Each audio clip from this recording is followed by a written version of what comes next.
नमस्कार, मैं रविश कुमार। कानून को लेकर केंद्र और राज्य के बीच टकराव का एक नया मोर्चा नीट परीक्षा को लेकर खुल गया है। केंद्र के नागरिकता कानून, कृषि कानूनों के खिलाफ कई राज्यों की विधानसभाओं में प्रस्ताव पास हुए हैं।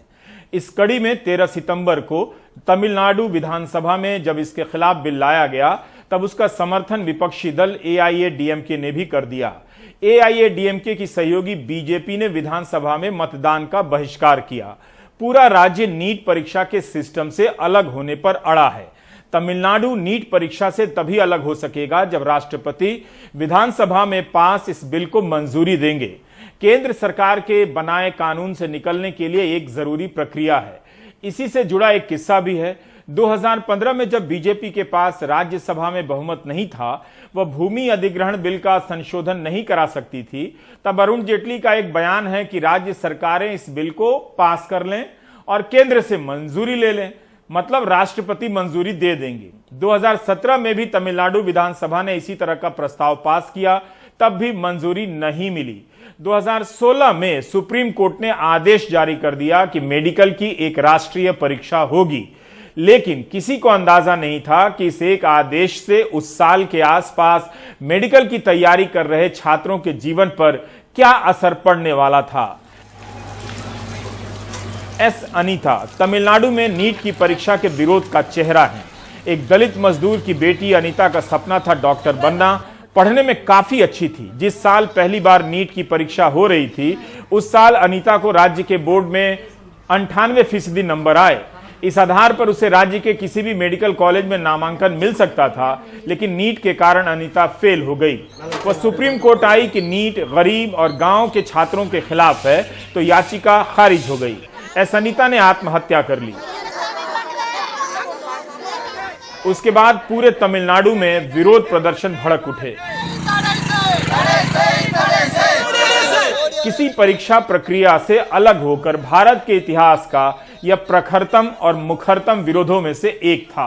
गांव-गांव में यह बात फैल गई कि नीट की परीक्षा का सिस्टम आएगा तो कोचिंग का उद्योग खुल जाएगा और गांव और गरीब घरों के बच्चे डॉक्टर बनने का सपना नहीं देख सकेंगे। इस विरोध प्रदर्शन को आप इस नजर से भी देख सकते हैं कि यह भारत का अकेला ऐसा विरोध प्रदर्शन है जो शिक्षा को पैसे वालों के हाथ में जाने से रोकने के लिए संघर्ष कर रहा है। तब से अनीता तमिलनाडु में नीट की परीक्षा के विरोध का प्रतीक बनी है। 2019 के जून में भी तमिलनाडु में 3 छात्राओं ने नीट की परीक्षा के बाद आत्महत्या कर ली। तीनों लड़कियां थीं। रितु के पिता कपड़ा फैक्ट्री में दिहाड़ी मजदूरी करते थे। मोनिशा और वैश्या के पिता मछुआरे थे। चारों लड़कियां गरीब घरों की थीं, मेधावी थीं, लेकिन कोचिंग और सॉल्वर गिरोह की जाल में फंसे नीट ने उनकी जिंदगी लील ली। मीडिया रिपोर्ट के अनुसार पिछले कुछ वर्षों में तमिलनाडु में 15 छात्रों ने इस हताशा में आत्महत्या कर ली है कि वे नीट की परीक्षा पार नहीं कर सकते।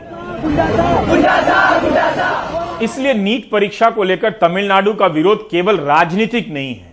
इसके पहले वहां मेडिकल में प्रवेश बोर्ड की परीक्षा के आधार पर मिलता था, जिसके लिए गरीब छात्रों को महंगी कोचिंग के जाल में नहीं फंसना पड़ता था।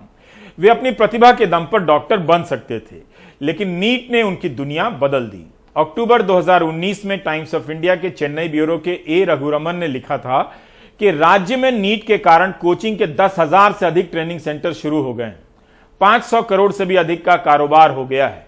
इसी जाल से तमिलनाडु के छात्र खुद को बचाना चाहते थे और उनका विरोध सभी राजनीतिक दलों के घोषणा पत्रों में पहुंच गया। आज हालत यह है कि केंद्र सरकार के पास इसका डेटा तक नहीं है कि नीट की परीक्षा में पास करने वाले कितने छात्रों ने कोचिंग की या कितनी अहम जानकारी है। लेकिन तत्कालीन शिक्षा मंत्री निशंक ने सदन में बयान दिया कि इस तरह का कोई डेटा नहीं है। इस तरह के डेटा ही होने चाहिए ताकि नीट की परीक्षा को लेकर व्यापक और तथ्यात्मक बहस हो सके।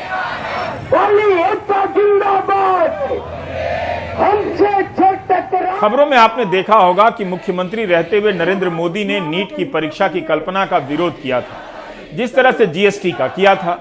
लेकिन यह तस्वीर 2017 के साल की है। उस साल गुजराती माध्यम के छात्रों के माता पिता भी सड़कों पर उतरे थे। उनकी मांग यह थी कि राज्य के मेडिकल कॉलेज में गुजराती माध्यम के छात्रों और सीबीएसई के छात्रों का अलग अलग मेरिट लिस्ट बने। हर जगह सीबीएसई स्कूल के ही छात्र भर गए हैं। उस साल गुजराती, उड़िया, बंगाली, मराठी, तेलुगु, तमिल के छात्रों के लिए अलग अलग प्रश्न पत्र बने थे। कुछ के प्रश्न ज्यादा ही कठिन हो गए थे। तब यह मांग उठी थी कि हर भाषा के सवाल का एक ही स्तर होना चाहिए। तेलंगाना के 120 छात्रों को अंग्रेजी और हिंदी माध्यम के प्रश्न पत्र दे दिए गए, जबकि उन्होंने तेलुगु माध्यम से परीक्षा का फॉर्म भरा था। नीट के सवाल अलग अलग भाषाओं में आते हैं, लेकिन अलग से कोई डेटा नहीं मिलता कि किस भाषा के कितने छात्रों ने परीक्षा पास की है। सरकार को बताना चाहिए ये सब कि नीट की परीक्षा में पास होने वाले कितने छात्रों ने कोचिंग की है, कितने छात्र गुजराती, तमिल, तेलुगु और मराठी भाषा के हैं। यह परीक्षा किस तरह की खाई पैदा कर रहा है। 2019 में तत्कालीन शिक्षा मंत्री निशंक ने एक जवाब में कहा था कि नीट की परीक्षा में सीबीएसई के छात्र काफी आगे निकल चुके हैं।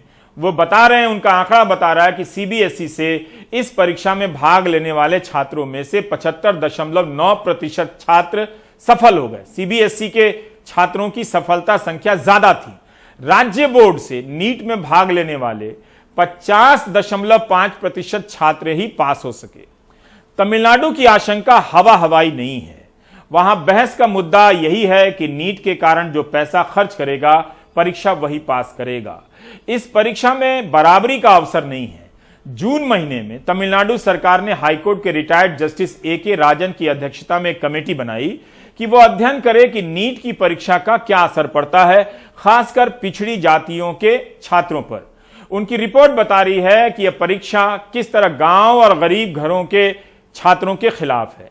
नीट का जो मुख्य मकसद था कि करोड़ों रुपए की कैपिटेशन फीस खत्म हो जाएगी, वो हुआ नहीं।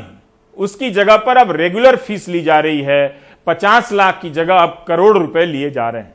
जस्टिस राजन इस धारणा को भी ध्वस्त करते हैं कि नीट से केवल प्रतिभाशाली छात्रों का ही चयन होता है। सैम डैनियल की यह रिपोर्ट देखिए। तमिलनाडु के वेल्लोर की 17 साल की इस लड़की का एक ही सपना था, डॉक्टर बनकर लोगों की सेवा करना। लेकिन सपना पूरा न होने की आशंका में उसने अपनी ही जान ले ली। उसे डर था कि रविवार को हुई नीट मेडिकल प्रवेश परीक्षा में वो पास नहीं हो पाएगी। वो पढ़ने लिखने में होशियार थी। 12वीं में बहुत शानदार नंबरों से पास हुई थी। माता पिता दिहाड़ी मजदूर हैं। उनकी 3 बेटियां थीं, लेकिन वो सबको कॉलेज तक नहीं पढ़ा पाए। बस यही थी जो परिवार में डिग्री हासिल करने वाली पहली होती। नीट के इम्तिहान के बाद से वो बहुत परेशान थी। माता पिता ने समझाया भी, लेकिन उसके सपनों का बोझ ही उसकी जिंदगी पर भारी पड़ गया। उसने कहा, माँ मैं डॉक्टर बनना चाहती हूँ, लेकिन नीट बहुत मुश्किल है, मैं नहीं कर पाऊंगी। मैंने उसे कहा कि कोई बात नहीं। वो रात भर रोती रही। सुबह उसने मुझे अखबार दिखाया कि कैसे दूसरे राज्य में नीट का प्रश्न पत्र लीक हो गया। मैंने उसे कहा परेशान मत हो। उसने कहा बचपन से मैं डॉक्टर बनना चाहती हूँ, अब मैं अपनी उस बच्ची को खो चुकी हूँ। बीते 4 दिनों में नीट इम्तिहान में बैठ रहे ये तीसरे छात्र की खुदकुशी रही। रविवार को नीट इम्तिहान से कुछ ही घंटे पहले सेलम जिले के एक छात्र ने भी खुदकुशी कर ली। एक खेतीहर मजदूर के इस बेटे को डर था कि वो लगातार तीसरी बार नीट इम्तिहान पास नहीं कर पाएगा। नीट इम्तिहान के अगले दिन भी एक छात्रा की खुदकुशी की खबर आई। तमिलनाडु के अरियालूर जिले की ये लड़की अपने स्कूल की टॉपर थी। 12वीं में 93.6% अंक आए थे, लेकिन नीट का पेपर अच्छा न होने के कारण उसने अपनी ही जान ले ली। उसके माता पिता वकालत के पेशे में हैं और बेटी की खुदकुशी ने उन्हें बुरी तरह तोड़ दिया है। ऐसी खबरों ने तमिलनाडु के मुख्यमंत्री एम.के. स्टालिन को भी परेशान कर दिया है। वो बच्चों को समझाने की कोशिश कर रहे हैं कि एक इम्तिहान के आगे जिंदगी बहुत बड़ी है। இறுதியா நீட் தேர்வு ரத்து செய்யற நிலையை நிச்சயம் ஏற்படுத்துவோம். உங்களுடைய உயிர் விலை மதிப்பில்லாதது. உங்க உயிர் உங்க குடும்பத்துக்கு மட்டும் இல்ல, இந்த நாட்டுக்கு முக்கியமானது. உங்களுடைய எதிர்காலத்துல தான் இந்த நாட்டோட எதிர்காலமே அடங்கி இருக்கு. அத்தகைய மதிப்பு வாய்ந்த உயிரை மாய்த்துக் கொள்ள வேண்டாம்னு மன்றாடி கேட்டுக்கிறேன்। दरअसल नीट इम्तिहान कई बच्चों के लिए एक बुरा सपना सा हो चुका है। अभिरामी डॉक्टर बनना चाहती हैं ताकि माँ बाप को गरीबी के दलदल से बाहर निकाल सकें, लेकिन नीट इम्तिहान उस जैसे तमाम बच्चों को डराने लगा है।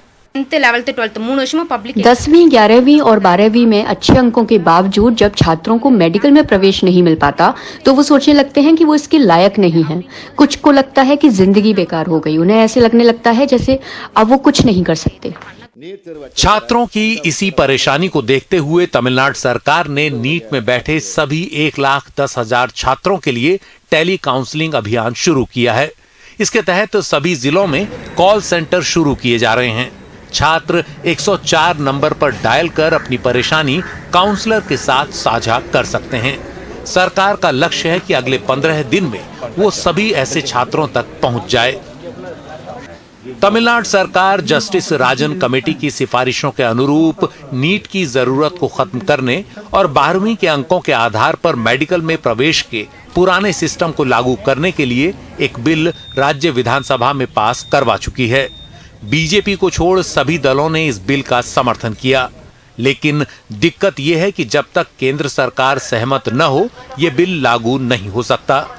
तमिलनाडु समेत कई और राज्यों की सरकारें केंद्र सरकार से कह चुकी हैं कि नीट इम्तिहान गरीब और राज्य बोर्डों के बच्चों के साथ भेदभाव करता है और कोचिंग संस्थानों को बढ़ावा देता है।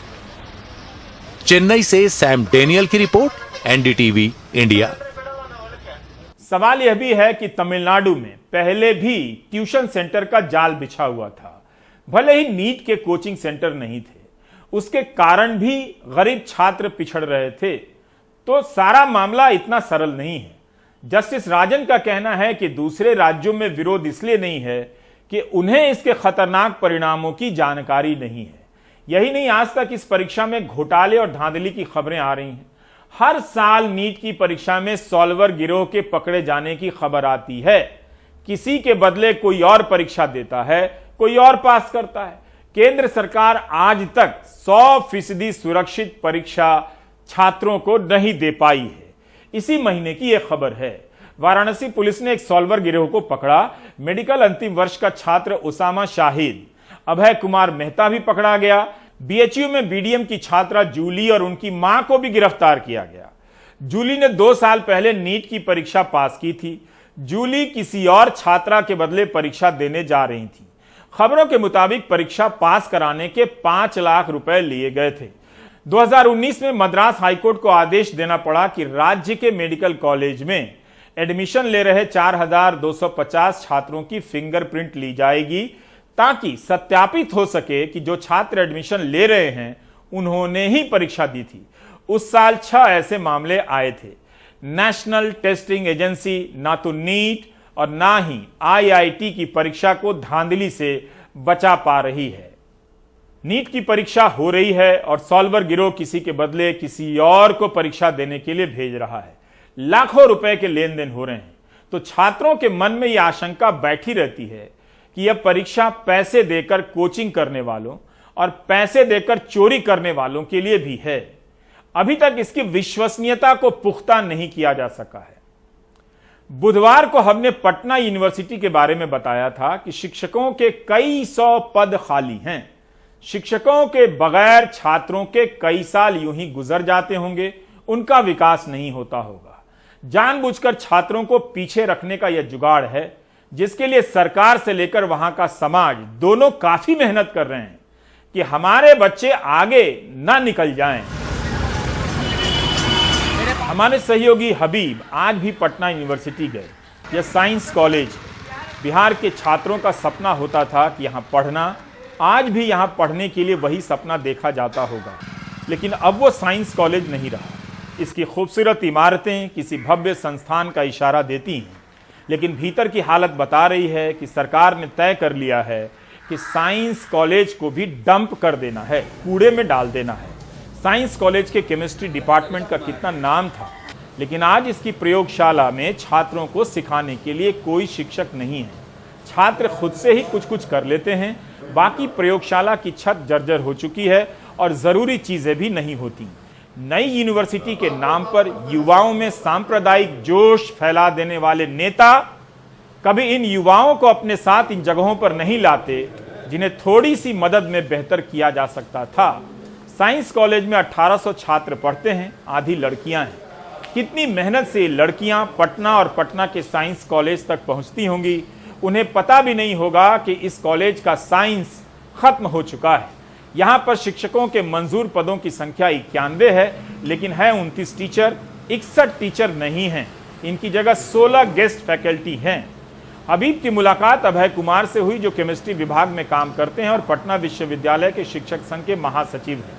अभय का कहना है कि 70% शिक्षक नहीं हैं, जितने नए आए उससे कहीं ज्यादा रिटायर हो गए। टीचर पर इतनी भार है कि वह रिसर्च में समय नहीं दे पाता है। सबसे बड़ी चीज, एक क्लास से निकलो दूसरे क्लास में जाओ, यह स्थिति है। और फिर कहा भी जाता है कि बिहार में जो है सभी हायर एजुकेशन का जो है सो स्थिति गर्त में है। ये शिक्षक के कारण नहीं है। ये बिहार सरकार को इस बात पर सोचना चाहिए कि अगर हायर एजुकेशन को बचाना है तो प्रॉपर जितनी स्ट्रेंथ है। दूसरी बात, सभी विश्वविद्यालयों में प्रोफेसर और एसोसिएट प्रोफेसर की पद है। जैसे हम केमिस्ट्री डिपार्टमेंट के टीचर हैं तो यहाँ पीजी डिपार्टमेंट में 2 प्रोफेसर, 4 एसोसिएट प्रोफेसर की पद है। उसी तरह से साइंस कॉलेज केमिस्ट्री डिपार्टमेंट में 1 प्रोफेसर और 4 एसोसिएट प्रोफेसर की पद है। इस पद पर बहाली जो टोटल स्ट्रेंथ का 30% होता है, इस पर आज विगत 30 वर्षों से नियुक्ति नहीं होती। लैब में केमिकल की बहुत भारी कमी है। ये तो शिक्षकों का काम नहीं है, ये विश्वविद्यालय का काम है। विश्वविद्यालय फंडिंग नहीं कर रही है। जो लैब में अगर हम लैब करेंगे तो कैसे करेंगे? हमारे पास कोई एसिड नहीं है। जो भी केमिकल है आज से 50 वर्ष पुराना है, जो पुराना साइंस कॉलेज का था उसी के भरोसे से, और पुराना इक्विपमेंट है। पहले हम लोग डिस्टिल्ड वाटर आज भी उसी तरह से कर रहे हैं, पुराने वाले टेक्निक से, जबकि अब आज तो नया डिस्टिलेशन मशीन वगैरह आ गया है। माइक्रोवेव का कमी है यहाँ पे। जो हम सिंथेसाइज किसी कंपाउंड का करेंगे तो जो हम 5 मिनट में कर सकते हैं, आज भी हम उस चीज़ को यहाँ पे 2 घंटा तक हीट करके करते हैं। हमारे पास लैब में अपैरेटस की बहुत कमी है और केमिकल की भारी कमी है। यहाँ पे जो गुणवत्ता होनी चाहिए थी वो नहीं है। कहीं ना कहीं उसमें हम पीछे रह रहे हैं। हमारे और भी जो मित्र हैं जो दूसरे यूनिवर्सिटी या सेंट्रल यूनिवर्सिटीज़ में हैं, उसके कंपैरेटिव में हम लोग बहुत पीछे रह जा रहे हैं। उसके कंपेयर में हम लोग कम्पीट नहीं कर पाएंगे कभी भी, क्योंकि जो जिस तरह से लैब होना चाहिए या क्लासेज होनी चाहिए वो हो नहीं पा रही है। मुझे ठीक पता है कि ऐसी रिपोर्ट दिखाने से ना तो समाज पर असर पड़ता है ना सरकार पर। अगर बिहार सरकार एक साइंस कॉलेज नहीं चला सकती है तो फिर उसे पूरी तरह बंद कर देना चाहिए। पटना यूनिवर्सिटी में 18,000 छात्र पढ़ते हैं। यूनिवर्सिटी में मंजूर पदों की संख्या 850 से अधिक है, लेकिन 300 से कम शिक्षक पढ़ा रहे हैं। शिक्षक संघ के नेता ने बताया कि यहाँ सबसे अधिक छात्र इतिहास विभाग में हैं, लेकिन वहाँ एक भी शिक्षक नहीं है। कई विभागों में पोस्ट ग्रेजुएशन की पढ़ाई के लिए एक भी टीचर नहीं है। अभय कुमार ने कहा कि कुछ शिक्षकों की नियुक्तियां हुई हैं, लेकिन ज्यादा रिटायर हो गए। हमारे सहयोगी हबीब पटना यूनिवर्सिटी के कई हिस्सों से गुजरते हुए भूगोल विभाग पहुंच गए। पता चला यहाँ सिर्फ एक ही प्रोफेसर हैं और 2 गेस्ट फैकल्टी। उनकी भी कोई दूसरी परीक्षा में लॉटरी लग गई है तो वो भी नहीं। प्रोफेसर अनुराधा सहाय ने पिछले साल ही वीसी को लिखा था कि तमाम पद खाली। छात्रों के अनुभव सुनकर लगा कि भारत में छात्रों का भविष्य सरकारी तौर पर बर्बाद किया जा सकता है और फिर उन्हीं छात्रों को बेवकूफ बनाया जा सकता है कि भारत विश्वगुरु बनने वाला है। कई साल इसी तरह बैच के बैच बिना टीचर के पास हो रहे हैं, वे भी पास कर जाएंगे। यह तस्वीरें बता रही हैं कि बिहार जैसे राज्य ने उच्च शिक्षा को बीच मझधार में छोड़ दिया है। धारा 370 मंदिर और जाति की चपेट में हिंदी प्रदेश के युवाओं को पता तक नहीं कि ठीक से पढ़ाई नहीं करने का क्या मतलब होता है। दुनिया के दूसरे छात्र इस उम्र में उनसे कितने आगे निकल चुके हैं।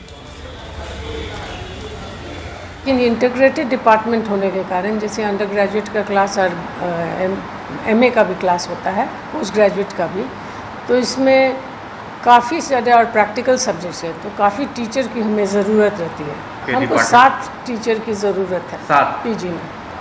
अच्छा पीजी में वैकेंसी है 17 वैकेंसी है, तो उसमें हमको यही दिक्कत लग रही है कि मतलब आगे कैसे क्या होगा। अगर हम डिपार्टमेंट खोल भी देते हैं फुल फ्लेजेड क्लास के लिए, चूँकि अंडर ग्रेजुएट और पोस्ट ग्रेजुएट दोनों हैं, तो इसके टीचर सब दोनों जगह जाते हैं क्लास लेने के लिए, तो हम किसको भेजेंगे? यहाँ टीचर की संख्या ही बहुत कम है। मैं अपने डिपार्टमेंट की बात करूँ, मैं एंशिएंट इंडियन हिस्ट्री और आर्कियोलॉजी की बात कर रहा हूँ, तो इस विषय में मैटर भी पर्याप्त नहीं मिल पाता है, लाइब्रेरी से भी सहयोग नहीं मिल पाता है, तो फुल्ली हम लोगों को टीचर पे डिपेंड रहना पड़ता है, क्योंकि न इसका गेस्ट पेपर, न क्वेश्चन बैंक में पोर्शन है और न ही इसका कोई पासपोर्ट वगैरह उपलब्ध है, तो हम लोग को फुल्ली रूप से टीचर पे डिपेंड होना पड़ता है। और हमारे डिपार्टमेंट में टीचर की बहुत कमी है, जहाँ मतलब कम से कम 15 टीचर होने चाहिए, वहाँ 3 ही टीचर है जो गेस्ट फैकल्टी हैं और फुल्ली उन्हीं पे डिपेंड होना पड़ता है। हिंदी डिपार्टमेंट जितनी भी फैकल्टियाँ हैं वो नहीं हैं। जैसे हमें 10 लोग हिंदी में पढ़ते हैं, हिंदी में पढ़ाने वाले टीचर नहीं हैं। एक रतन सर थे जो हिंदी में हम लोगों को सारे कंटेंट प्रोवाइड कराते थे, वो भी डेथ कर गए कोरोना के पीरियड में। ऑनलाइन क्लासेस बहुत कम हुए भी हैं तो वो भी प्रैक्टिकली नहीं हुए हैं, और जितने भी प्रैक्टिकल रूम हैं वो भी हम लोगों को दिखाया नहीं जाता है और पढ़ाया भी नहीं जाता है, क्योंकि कोरोना भी मान सकते हैं एक टीचर की कमी सबसे ज़्यादा है यहाँ पे, क्योंकि एचओडी के बाद यहाँ पे पढ़ाने वाला कोई है ही नहीं हम लोगों को। पटना यूनिवर्सिटी की ऐसी हालत पर पहले भी दिखा चुका हूं, इस बार इसलिए दिखा रहा हूं ताकि आपको बता सकूं कि इस यूनिवर्सिटी की हालत अब भी खराब है। इसका इतिहास ही अब थोड़ा बहुत गाने लायक बच गया है, वर्तमान कुछ दिखाने लायक बचा नहीं। पटना यूनिवर्सिटी के वाइस चांसलर इसी यूनिवर्सिटी के छात्र हैं, उनसे बेहतर कौन तुलना कर सकता है तब के उत्थान को, अब के पतन को। लेकिन मैं दावे के साथ कह सकता हूं कि वीसी के कमरे को आप देखेंगे तो आप किसी खंडर हो चुकी यूनिवर्सिटी को देख रहे हैं, ऐसा बिल्कुल नहीं लगेगा। जिस तरह से यूनिवर्सिटी के बर्बाद होने से फर्क नहीं पड़ता, उसी तरह से लोगों को अब इस बात से फर्क नहीं पड़ता कि न्यूज लॉन्ड्री, न्यूज क्लिक के दफ्तरों में छापे पड़ रहे हैं, गरीबों के लिए काम करने वाले हर्षमंदर के दफ्तर पर, घर पर छापे पड़ रहे हैं तब जब वे विदेश में हैं। फर्क तो पड़ता ही होगा कुछ लोगों को, आपको भी, लेकिन आप बोल नहीं पाते हैं। सेंटर फॉर इक्विटी स्टडीज के निदेशक और जाने माने सामाजिक कार्यकर्ता हर्षमंदर के घर ईडी की टीम सुबह 8 बजे पहुंच गई, जबकि कुछ ही घंटे पहले एक फेलोशिप के सिलसिले में हर्षमंदर जर्मनी के लिए रवाना हुए थे। इस मामले में मिली जानकारी के मुताबिक ईडी की टीम ने अदचिनी और बसंत कुंज के उनके घर, दफ्तर में छापे मारे। मेहरौली में हर्षमंदर द्वारा चलाए जा रहे चिल्ड्रन होम पर भी छापे मारे गए। हर्षमंदर काफ़ी वोकल रहे हैं, काफ़ी मुखर रहे हैं दिल्ली पुलिस और मौजूदा केंद्र सरकार के खिलाफ, चाहे वो नागरिकता कानून रहा हो, चाहे वो दिल्ली के दंगे रहे हों। यहाँ तक कि दिल्ली के दंगों के चार्जशीट में भी हर्षमंदर का नाम था। फरवरी महीने में ही दिल्ली पुलिस ने एक प्राथमिकी दर्ज की थी हर्षमंदर के एनजीओ के खिलाफ, कुछ फाइनेंशियल मिसडूइंग्स, वित्तीय अनियमितताओं को लेकर के। एनसीपीसीआर जो कि चाइल्ड राइट प्रोटेक्शन पर काम करता है, उन्होंने भी यहाँ पर उनके चिल्ड्रन होम है और उनके एनजीओ पर रेड की थी, जिसके बाद हर्षमंदर ने बयान दिया था कि ये उनके खिलाफ, चूंकि वो लगातार सरकार सिस्टम के खिलाफ बोलते आए हैं, तो उनके खिलाफ विच हंट है। न्यूज लॉन्ड्री, न्यूज क्लिक और सोनू सूद के यहाँ चल रहे आयकर सर्वे के बाद हर्षमंदर के यहाँ हुई इस कार्रवाई से देश के बौद्धिक तबके में नाराजगी है।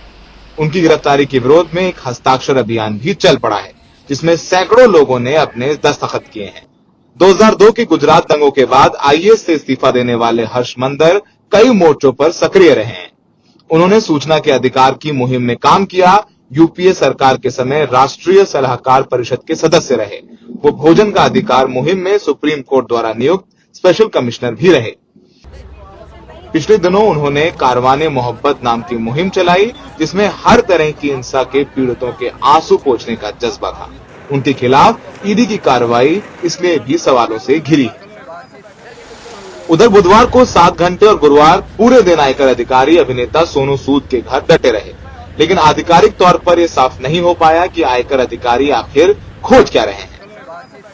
आयकर विभाग के सूत्रों के मुताबिक सोनू सूद की कंपनी ने लखनऊ की एक रियल एस्टेट कंपनी के साथ जमीन का सौदा किया। आयकर विभाग को शक है कि जमीन की रजिस्ट्रेशन कीमत कम दिखाई गई और टैक्स बचाया गया। सोनू सूद हाल ही में दिल्ली की केजरीवाल सरकार के देश का मेंटर कार्यक्रम में ब्रांड एम्बेसडर बने थे। सियासी दल आयकर विभाग की कार्रवाई को उसी नजर से देख रहे हैं। लोकप्रिय कलाकार सोनू सूद, इनके विविध प्रॉपर्टीज पर इनकम टैक्स डिपार्टमेंट के रेड पड़ रहे हैं और कहा जाता है कि जब से सोनू सूद आप गवर्नमेंट के ब्रांड एम्बेसडर बने हैं, इसी वजह से उनको ये सब झेलना पड़ रहा है। इसे तालिबानी मानसिकता ही कहना चाहिए। विपक्ष का आरोप है कि मोदी सरकार अपनी आलोचना करने वालों और विपक्षी दलों के करीब दिखने वालों को सबक सिखाने की मंशा से आयकर विभाग और प्रवर्तन निदेशालय का इस्तेमाल कर रही है।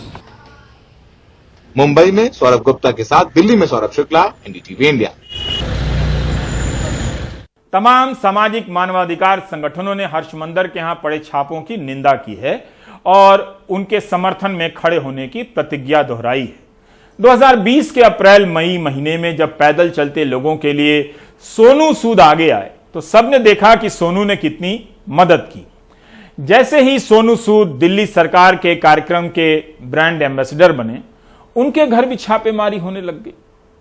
अगर आप अब भी यकीन करते हैं कि कानून अपना काम कर रहा है, किसी और का नहीं, तो आप काफी स्मार्ट हैं, उस स्मार्ट सिटी से भी स्मार्ट जो कहीं दिखती नहीं है।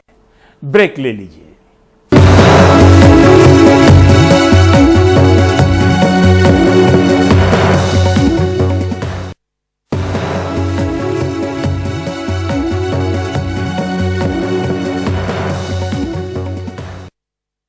इस देश में कई बार हुआ है जब किसी ने पहली बार पार्टी बनाई, पहली बार सब विधायक बने और पहली बार सरकार में मंत्री बन गए। गुजरात मंत्रिमंडल में जो बदलाव हुआ है उससे गोदी मीडिया को एक लाभ हुआ है। जो गोदी मीडिया कोविड के समय गुजरात की हालत पर बात नहीं कर पा रहा था, वो मंत्रिमंडल के बहाने मास्टर स्ट्रोक का बखान कर रहा है। दरअसल देखा यह जाना चाहिए कि नीतियों में क्या बदलाव होने वाला है। पहले कहां से नीतियां तय होती थीं और अब कहां से होने लगेंगी। पहले की असफलता क्या उसी मास्टर की है जो आज की सफलता उस मास्टर के नाम की जा रही है। गुजरात की कहानी वो नहीं जो बताई जा रही है, वो है जो लोग नहीं बता पा रहे हैं। बीजेपी आलाकमान ने गुजरात में पूरी सरकार बदल डाली। मुख्यमंत्री से लेकर नीचे सभी मंत्रियों तक कोई भी पुराना चेहरा नई सरकार में नहीं है। पहली बार विधायक बने भूपेंद्र पटेल मुख्यमंत्री हैं और उनके साथ 24 नए मंत्री होंगे, 10 कैबिनेट और 14 राज्य मंत्री। लेकिन किसी को प्रशासन का कुछ खास अनुभव नहीं है। गुजरात राज्यना मुख्यमंत्री तरीकेना मारा कर्तव्यो। गांधीनगर में एक खास समारोह में सभी मंत्रियों को शपथ दिलाई गई। हूँ राजेंद्र सूर्य प्रसाद त्रिवेदी, हूँ जितेंद्र भाई सौजीभाई वाघाणी। इससे पहले लगातार ये सस्पेंस बना रहा कि पिछली सरकार में उप मुख्यमंत्री नितिन पटेल नई सरकार में रहेंगे या जाएंगे। लेकिन बीजेपी आलाकमान का निर्देश साफ दिख रहा है, कोई रिपीट नहीं होगा, यानी बाकियों की तरह नितिन पटेल भी आउट। गुजरात सरकार में अधिकतम 27 मंत्री हो सकते हैं। भूपेंद्र पटेल समेत 25 की जगह पूरी हो चुकी है। बाकी 2 मंत्री पद आगे की राजनीति में कभी बैलेंस बनाने के काम आ सकते हैं। गुजरात की नई सरकार पर मुहर दिल्ली में लगी। मंत्री पद के लिए सभी नामों को मंजूरी सीधे पहले संगठन महासचिव BL संतोष और फिर अमित शाह से मिली। गुजरात के इंचार्ज भूपेंद्र यादव और प्रदेश बीजेपी अध्यक्ष CR पाटिल ने नामों के चुनाव में अहम भूमिका निभाई। गुजरात की नई सरकार में युवाओं को ज्यादा प्रतिनिधित्व मिला है। दक्षिण गुजरात से ज्यादा मंत्री हैं। यही नहीं, जाति के समीकरण, OBC और पाटीदारों की मांगों को भी जगह दी गई है। सरकार के लोगों को पार्टी में काम करना चाहिए और पार्टी में काम करने वाले को सरकार में स्थान मिलना ही चाहिए। ये आदर्श बात है। अभी तक किसी ने ये पालन नहीं किया था, पहली बार हो रहा है। जो पार्टी काम करती है वह पार्टी अपने नए नेतृत्व को भी उभारते हुए सार्वजनिक जीवन में नए नेतृत्व को, नए अनुभवों को विस्तार देने के लिए, सामाजिक रूप से नए लोगों को प्रतिनिधित्व देने के लिए एक नई परंपरा के साथ काम कर रही है। गुजरात में 14 महीने बाद विधानसभा चुनाव हैं। जानकारों के मुताबिक बीजेपी आलाकमान पूर्व मुख्यमंत्री विजय रूपाणी के कामकाज से खुश नहीं था और सत्ता विरोधी लहर की आशंका को देखते हुए पूरी सरकार को ही बदलने का फैसला ले लिया गया। इस बार गुजरात में कांग्रेस के अलावा आम आदमी पार्टी ने भी चुनौती खड़ी कर दी है। सूरत नगर निगम के चुनाव में आप ने शानदार प्रदर्शन किया। इसे देखते हुए बीजेपी आलाकमान अतिरिक्त सतर्क है। वैसे जैसा कर्नाटक, उत्तराखंड और गुजरात में हुआ, उसे देखते हुए बीजेपी के बाकी राज्यों के मुख्यमंत्रियों की भी नींद उड़ी हुई होगी। इससे इनकार नहीं किया जा सकता। बीजेपी आलाकमान विधानसभा चुनावों को जीतने के लिए किसी भी समय, किसी भी राज्य में अपनी सरकार में कोई भी बदलाव करने से पीछे नहीं हटेगा, ये साफ हो गया है। Bureau report, NDTV India. आप देख रहे थे प्राइम टाइम। नमस्कार।